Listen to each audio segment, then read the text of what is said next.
So the idea came, I started doing research.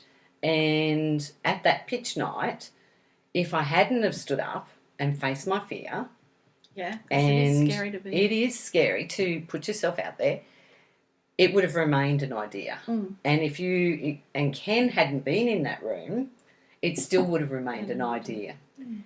So it's almost like we had perfect timing. Yeah, It was stars aligned. The stars aligned. And so I'm forever grateful that both you and Ken had your own light bulb moments. And so now we're on this journey together. Because before that we were strangers. Living in the same city, hadn't met each other, and we've been working hard. We did our boot camp. Yeah, we've done a lot of learning curves and things. Talked to a lot of people, though. That was the interesting thing, the conversations with people. So many people who've been through this have got it and could see the need for it. But then there were other conversations with people who sort of thought, oh, no, that's not going to happen to me. And that was interesting because I thought, well, it can happen to you. Yeah. You just never know what's going to happen next. And then it brings up those questions around, do I want to share? We've spent a lot of time together and would we share?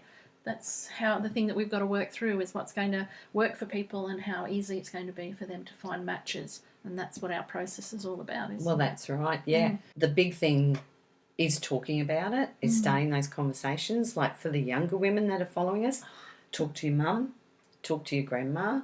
For women in our age bracket, if you've got a friend who's suddenly withdrawing and isn't coming along to functions, it may not be that they don't want to, it's probably a financial thing. So the signs are there, but unless you know what you're looking for, you don't see them. Because you mentioned that, and I hadn't thought about it until you started talking about it. That you start to watch your pennies and look at ways to save money or ways where your money's allocated to something else. You see? So like you've got your rates to pay, or you've got your upcoming rego, or even just fuel to get to and from work or something. So you start to cut back on all of those fun things. That's and people right. don't notice that. I hadn't thought of that until you started talking about that. It's just, a lot of things you take for granted.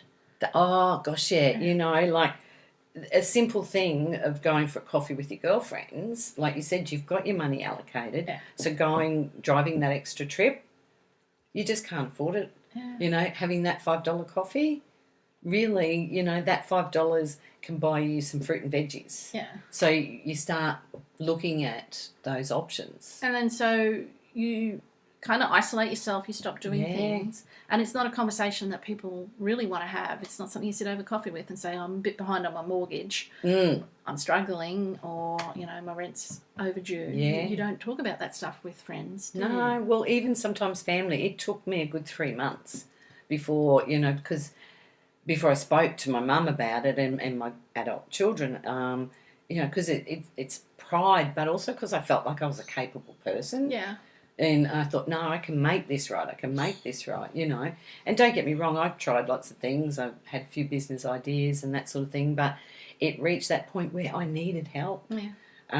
Tomorrow just wasn't turning out how I thought it was going to. And it's probably a good idea to plan for it or think about it before it gets to that stage where you're actually at a homeless service, which are great and they provide great services. Yeah. But there is a real high demand, isn't There is. So we are wanting to start the conversations with women like us that, take a good look at where you're at. Start thinking about it. What changes can you make, or what could you do differently or something. That's it. And if you've got, we're also looking for women, CoconnectHER for women or people who have a room to share. So we have a website where you can go to and register if you have a room. Then we're looking for people who might want a room as well. We're going to do, so the process is we're going to do a quick answer some basic questions. Then we have a compatibility survey or questionnaire. Then we do some behind the scenes munchkin work, matching and finding people that you might be suitable. Then there's a fee that you pay for the time and the work that we do. Then we will send you the details, just the contact details, and you meet up and decide whether or not you might want to live together or co-share, because not everyone might be your cup of tea, and you need to spend some time getting to know them, talking about what your likes and dislikes are or how you would live. And sharing, it's something that I've done.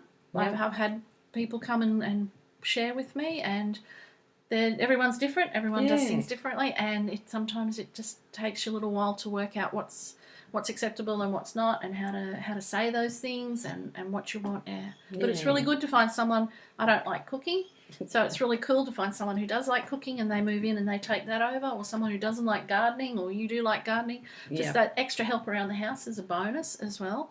But it's ending the isolation as well. Mm. The isolation can really do your head in. Well, it does. And then what I found is sometimes in that situation you spend all day by yourself, you don't talk to anyone, and if you're not doing anything, you haven't got anything to talk to anyone about. Yeah. So then that makes you want to stay home even more, and you just spiral downwards in that. Yeah. So with co-sharing, some of the positives, like you said, is finding someone who likes things similar, but also you mentioned when we were talking earlier about finding someone that's got different likes. Yeah, it expands. You can expand you, and you can learn more things, do new things. Yeah. Try new things. Yeah.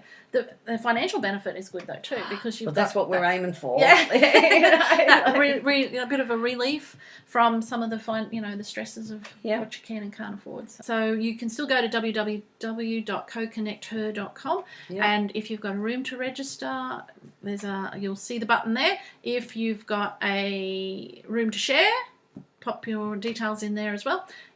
And even if you don't, just go there and share the website with all your friends and family as well, or with anyone, so that we can get the word out there, get more people on board, and then do more things and help more people, because that's what it's all about, helping people.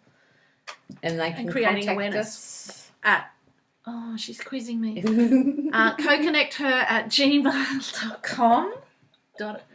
Just .com, yeah. CoconnectHER@gmail.com. If you have any questions. Okay, and Facebook page.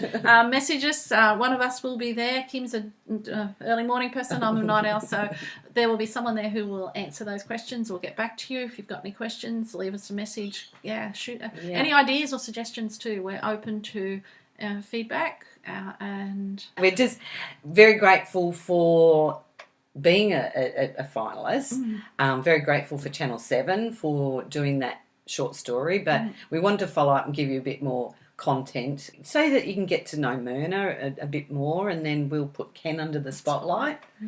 And because it's a team. It would have, like I said earlier, just been an idea if you guys hadn't run with it. And everyone's doing a lot of good work. A lot of work. We want to make the changes. We want it to happen. So thanks very much for listening. We'll probably try and do some more videos. Yeah. If you've got anything that you'd like to hear us talk about, just leave a message in the comments below, and we'll do some research on that. We'll give you our thoughts and ideas on that in our next video. So thanks very much for watching, and we'll see you again soon. See ya. Bye. Bye.